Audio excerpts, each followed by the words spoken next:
Hi, I'm Martin. We're going to be looking now at Easter through the eyes of Peter. Now, it's probably just me, but has anyone ever messed up? Have you ever done anything stupid, anything wrong? Do you sometimes feel like you only open your mouth just to change your feet? No, 'tis just me then. We've all done stupid things. We've all done things that we regret. We've all said things that we wish we could claw back. Our lives are littered with the things we wish we'd never said, never done. But reassuringly, the Apostle Peter is right there with us. His story isn't one of grade A apostleship. No, Peter has an amazing ability to muck it up and get it wrong. Now, pause me, go and find a Bible and find Luke 5, 1 to 11. Read it, then restart me. Okay? Go. Have you read it? Good. So, Simon, also known as Simon Peter, also known as Peter, is a fisherman. Fishermen at this time were renowned for being gruff, for being unkempt. They were known for their hot-headed tempers. They were known for their rude, crude language. They were uneducated, but definitely not stupid. They were a man's man, powerfully built, hard-working, unafraid, physical guys. Look at what Luke says in the passage. They'd been out fishing all night and they'd caught nothing. And Jesus tells them to go out to deep water and fish. As a seasoned fisherman, Simon knows that that's just stupid. You don't go out in daylight to deep water. In daylight you fish in the shallows. You go out to deep water at night. But Jesus asks them to, and they have a mega catch. Impossible made possible. And when faced with the awesomeness of Jesus, Simon Peter recognises who Jesus is. He says to Jesus, "Go away from me, I'm a sinful man." But Jesus says, "Don't be afraid, follow me." These big, tough fishermen walk away from everything to follow him. They leave it all, their boats, their nets, the tools of their trades, their very livelihoods. They leave it all to follow Jesus. From that moment on the shore side, Simon Peter is one of Jesus' closest companions. He even takes him back to his home.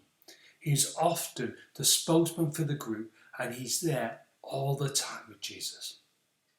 But Simon's story is an interesting one. He's brash, he's bold, he's impulsive, speaks before he thinks, always in trouble. But he's also committed. All or nothing, in for a penny, in for a pound, 110% committed. And so we arrive at Easter. Pause me again, read Mark 14, 27 to 31. The disciples, they've had their last supper and now they've headed out with Jesus up onto the Mount of Olives. Look what Jesus says. You're all going to fall away. You're all going to abandon me. You're going to run and hide. In true Peter fashion, we have a "no I won't, yes you will, no I won't, yes you will" conversation. And Peter promises that even if everybody else falls away, he will stay and fight to the death. Now pause me again and read Mark 14, 32 to 41. So, Jesus and the disciples head for Gethsemane. Jesus tells most of the disciples to stay put, stay where you are. But he takes off Peter, James and John and they go separately. He asks them to keep watch, to keep a vigil with him whilst he's in the sinkhole of dreadful agony, as the message puts it. But instead, they fall asleep as Jesus prays. He returns, he wakes them, he says, "Peter, pray." Then Jesus goes off again to pray. He comes back and they're asleep again. He wakes them and they're embarrassed. Jesus leaves again to go and pray and again they fall asleep. They're worse than teenagers, this lot. We've all nodded off in prayer meetings, but this is ridiculous. Peter, who has just promised complete loyalty even to death, can't stay awake. back to your Bibles, pause me, read the next section. It gets quite exciting, I promise. Mark 14:43 to 52. I told you, it gets really exciting, doesn't it? Jesus gets arrested and someone draws a sword. I think you can probably guess who the someone was. Yes, it was Peter, drawing his sword and slicing the ear of the high priest's servant. I've never understood why you go for the ear, but then I'm not military trained. But off comes his ear, and Jesus has to reprimand Peter and then go on to mend an ear. But look at verse 50, what a tragic verse. Then everyone deserted him and fled. Jesus' words to Peter are fulfilled. They all fled. Time for more of the story. Pause me again and read verses 53 to 72. What depressing reading. Jesus is dragged off and Peter follows at a distance, hanging back, hiding away out of sight. The man who promised never to run and hide is there, hiding, lurking in the shadows. Jesus is dragged off before the Sanhedrin for a fake trial, a sham court, and whilst this injustice takes place, Peter's standing in the courtyard below, warming himself by the fire. Shadows flicker, the air is ripe with tension, the crowds are agitated, wondering what's going to happen with the sounds of the trial going on above. Then a young servant girl points and says, You were with Jesus. Peter denies it, slinks away to the courtyard entrance, just as that cockerel crows.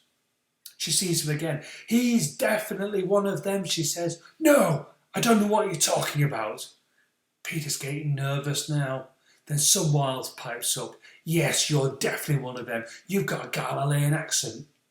Peter loses it, swearing, cursing. No, I'm not. I don't know what you're talking about.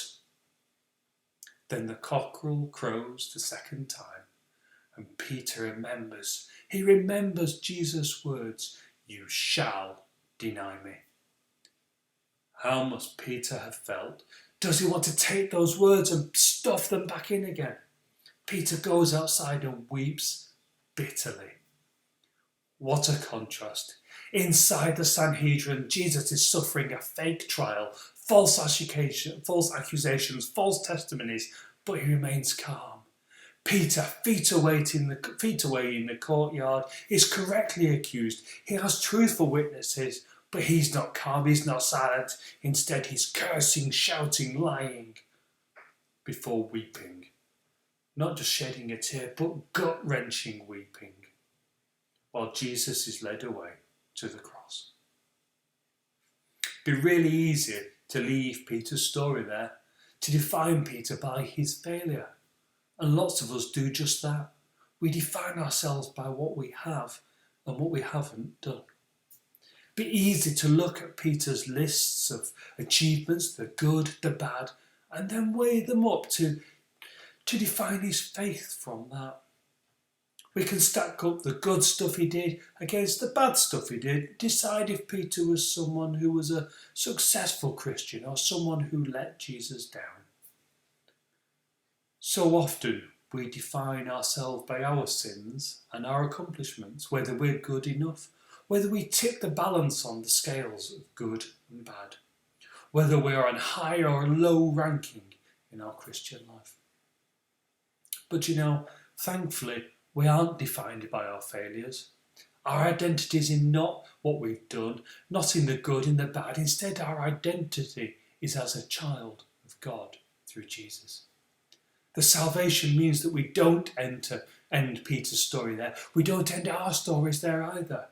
The act of Jesus dying on the cross, bringing salvation, means that God calls us back to him. So, when do we next see Peter? Well, he's back on his boat. He's gone back fishing. He's gone back to what he knows. But it's been a really bad night. They've got absolutely nothing. But as dawn breaks, there's a lone figure walking down the shoreline. Any fish? The figure shouts out. No, they answer. But the guy continues, throw your nets to the other side. They do. And suddenly the boat's unstable. It's heeling right the way over. The nets are there, full to bursting, ready to split open, full of fish. John looks up and shouts, it's the Lord. Peter dives in, starts swimming back, and they all make it to shore, where Jesus has a fire going and fish cooking. I'm intrigued at this point. Was Peter hungry? Did he pick at his food? He must have known that Jesus knew about his failure, that he'd denied him. Then grace appears. Jesus looks at Peter and asks, Simon, do you love me? How Peter must have been torn apart. He'd done the thing least associated with love. He'd denied his Lord. He'd betrayed him. Yes, Lord, you know I love you. Jesus looked at him and says, feed my lambs. Again, Simon, do you love me? Yes, Lord, you know I love you. Jesus says, take care of my sheep. Then Jesus asks for a third time, Simon, do you love me? Peter's upset, he's hurting. He's denied Jesus 3 times, and 3 times Jesus has asked if he loves him. Master, you know everything. You've got to know I love you. Jesus says, feed my sheep. And then Jesus turns to Peter and says, follow me. Peter's right back where he started with Jesus, right back on the same shore, right back with a haul of fish, right back with a call to follow. Jesus knew that we'd mess up when he went to the cross. He knew we'd all fail. That's why he hung there. And just like Peter, we've all failed, we've all messed up, but Jesus hung on that cross for me and for you. Despite all our failings, despite all our weakness. And like Peter, all he asks is that we love him, we recognise we've done wrong, and we want to start again. When we do, he reaches out his hand and says, come, follow me. It's never too late to start following. There's nothing you've done that's too bad. Jesus' offer is always open. Are you ready for the adventure? Are you ready to follow? Come on, let's go. There's sheep out there, ready to be fed.